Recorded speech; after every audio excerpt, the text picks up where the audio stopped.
Hello दोस्तों, स्वागत है आप सभी का आपके अपने यूट्यूब चैनल दास एकेडमी में।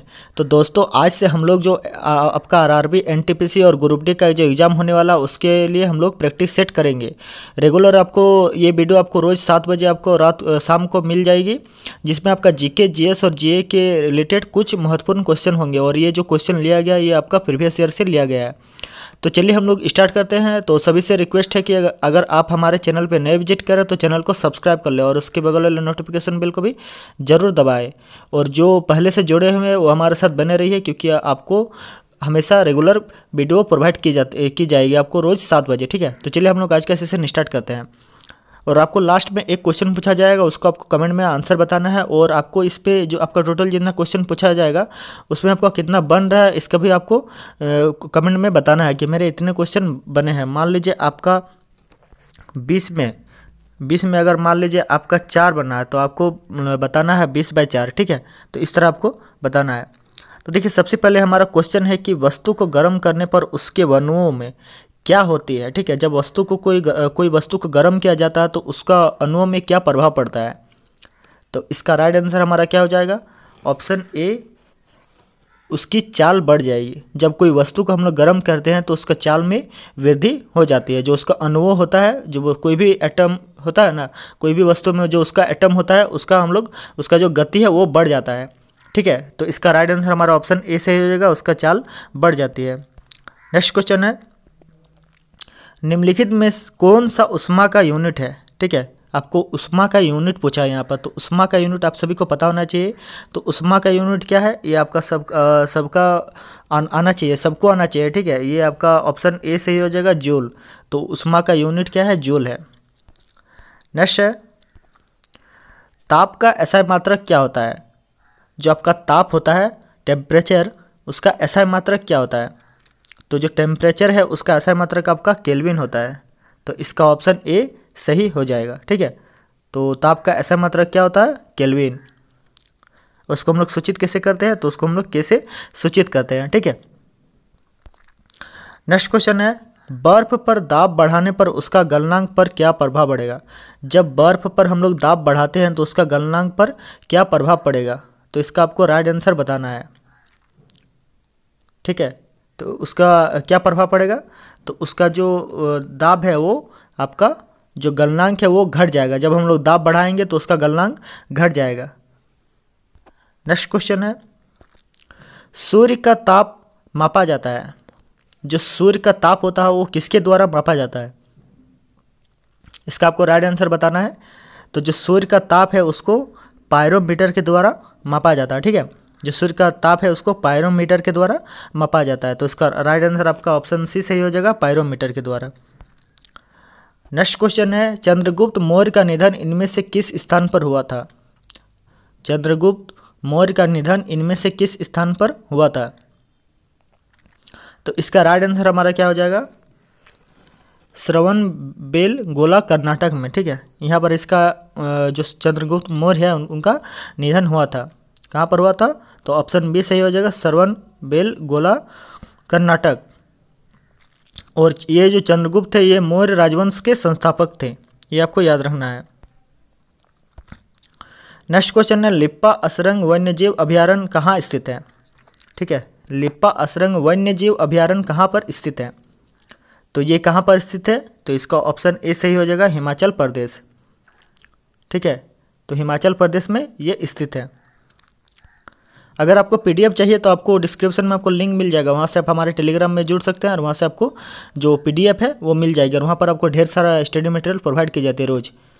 और आपका जो सुबह है, सुबह आपको 8 बजे वन लाइनर आपको वीडियो मिलती है। वन लाइनर वीडियो वाला जो जितने भी जीके जीएस जो ओनली वन लाइनर होता है। ठीक है, वन लाइनर वो आपको मिल जाती है सुबह, तो आप वहाँ से भी देख सकते हैं सुबह। नेक्स्ट क्वेश्चन है, इनमें से क्या एक प्रोग्रामिंग भाषा नहीं है। आपको 4 को ऑप्शन दिया, इसमें आपको बताना है कि कौन सा एक प्रोग्रामिंग भाषा नहीं है। तो इसका आपका ऑप्शन क्या सही हो जाएगा, तो ऑप्शन सी आपका सही हो जाएगा, लिनक्स। ठीक है, ये आपका प्रोग्रामिंग भाषा नहीं है, ये आपका क्या है, एक ऑपरेटिंग सिस्टम है। ठीक है, तो ये आपका ऑपरेटिंग सिस्टम है, तो ये इसीलिए ये प्रोग्रामिंग भाषा नहीं है। तो ऑप्शन सी आपका सही हो जाएगा। नेक्स्ट क्वेश्चन है, जनवरी 2019 में हज पर जीएसटी 18% से घटकर 10% कर दिया गया है। जनवरी 2019 में हज पर जीएसटी 18% से घटाकर 10% कर दिया गया है। तो इसका राइट आंसर आपको बताना है कितना परसेंट कर दिया है घटाकर 18 से। तो इसका राइट आंसर हमारा सही हो जाएगा ऑप्शन डी 5। तो 18% से 5% कर दिया गया है।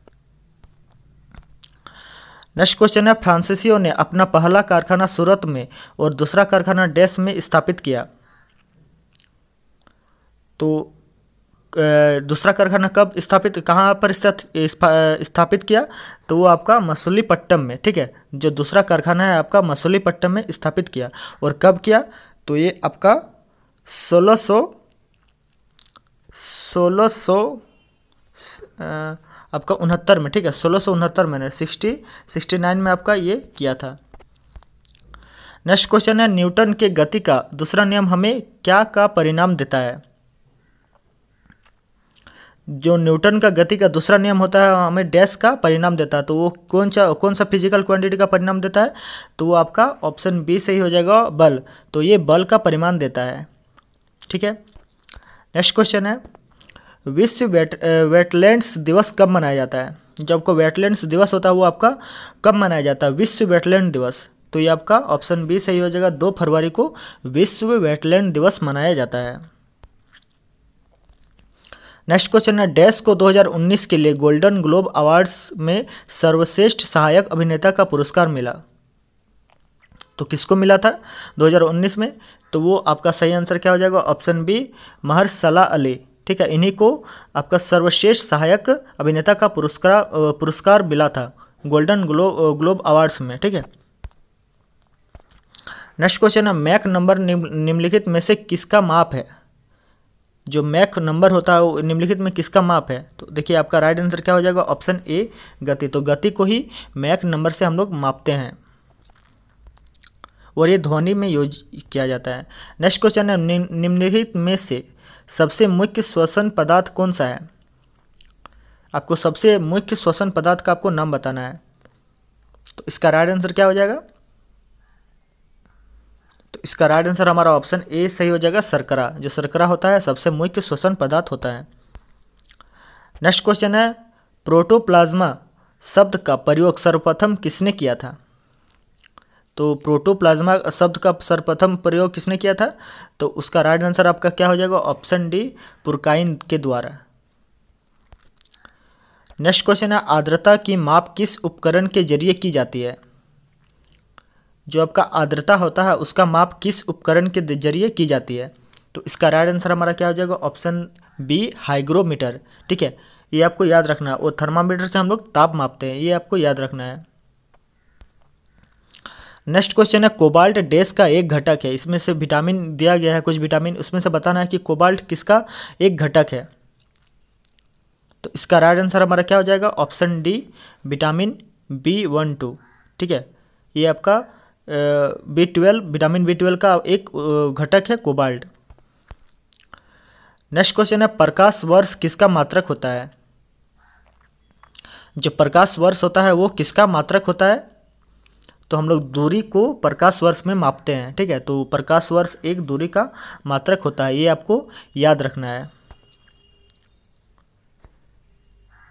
नेक्स्ट क्वेश्चन है, विद्युत चालकता की यूनिट क्या है? ठीक है, विद्युत चालकता की यूनिट क्या है?